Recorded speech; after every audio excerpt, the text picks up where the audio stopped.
Anem a fer aquest exercici de conversió d'unitats a les unitats del sistema internacional. Doncs si fixem, 13 hectòmetres partit per minut, això d'aquí, és velocitat. Seria un objecte que recorre 13 hectòmetres per minut. Això és el de menys. El que sí hem de saber és que les unitats del sistema internacional, la unitat de longitud és el metre. I la unitat de temps és el segon. És el que ens demana l'exercici. Per tant, anem a passar els 13 hectòmetres minut a les unitats del sistema internacional. Tenim 13 hectòmetres minut. Com se fa això? Simplement es tracta de que a la part de dalt me surtin metres i a la part de baix me surtin segons. Per tant, el que faré és buscar l'equivalent, equivalències i equivalències. L'hectòmetre que està a la part de dalt l'he d'eliminar. I el minut que està a la part de baix l'he d'eliminar. S'elimina si està al denominador, per eliminar-ho posem el numerador. I per eliminar l'hectòmetre el posem al denominador. Un hectòmetre equival a 100 metres. Un minut equival a 60 segons. I per tant ja puc fer la igualtat, tirant de calculadora. Anem a la calculadora. I recordeu que seria multiplicar els numeradors i els denominadors per multiplicar és 13 per 100, que seria 1.300. Seria 1.300.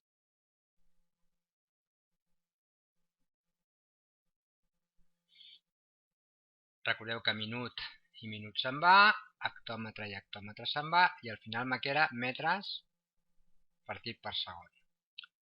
Dividit entre 60, el 0 i el 0 se m'aniran, anem a fer una calculadora. 1.300, borrem, 1.300 o 130 dividit entre 6. Igual 21,66, aquest seria el resultat. 21,66 metres segon. Anem al següent. El següent me diu 142,4 centímetres segon. L'he de passar a metres segon. Com que en segons ja està, només tindré que fer una operació. Per tant, se tracta de passar 142,4 centímetres partit per segon a metres segon. Vaig a fer.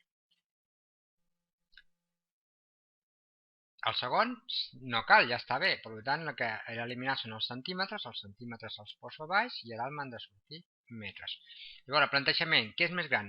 Un metre o un centímetre? Un metre, doncs busquem l'equivalència en centímetres, que són, un metre són 100 centímetres. I operem. En aquest cas ho podem fer directament, estem dividint entre 100 i per tant el resultat serà 1,42 4 metres segon.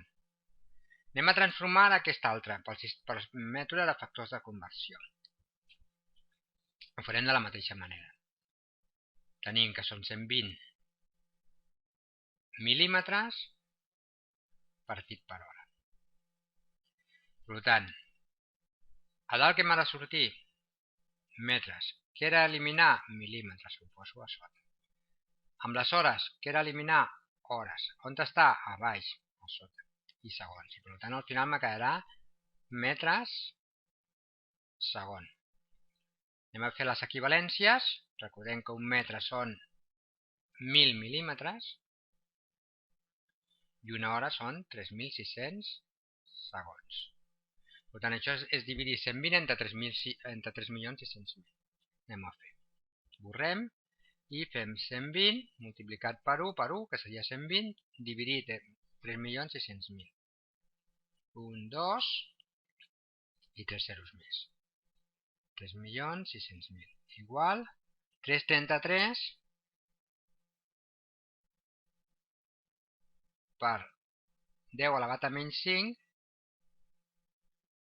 Heu vist que aquí hi ha aquest exponent menys 5, això és 10 elevat a menys 5, o el que és el mateix, movem la coma 5 posicions, que seria 1, 2, seria al final seria 0, 0, 0, 0.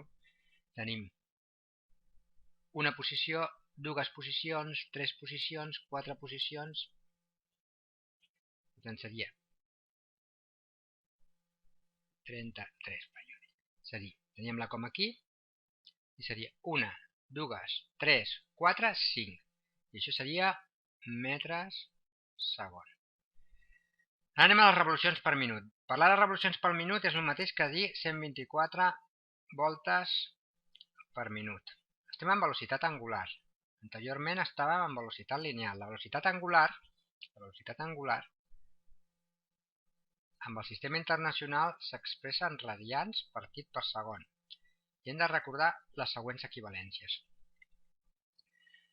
2 pi radians equivalen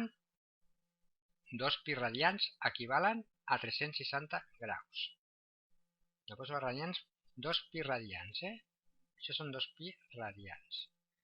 I això equival a una volta. Sabent això ja podem fer les transformacions. 124, posem 124 voltes minut. Com que l'hem de posar a radians segon, les voltes m'han de marxar, la volta ha de marxar, per tant aquí posaríem una volta.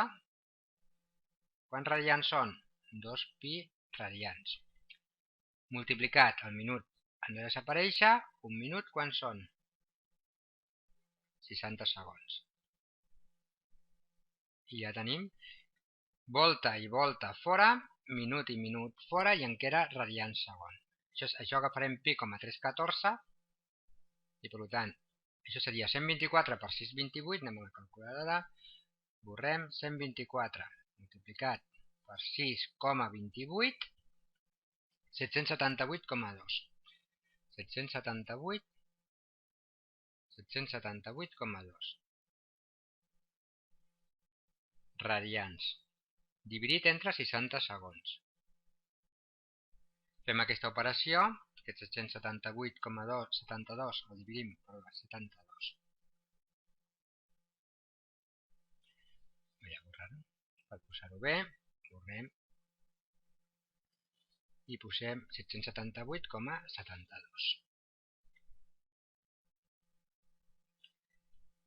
Ara fem la divisió amb la calculadora i ens surt dividit entre 60 igual 12,97.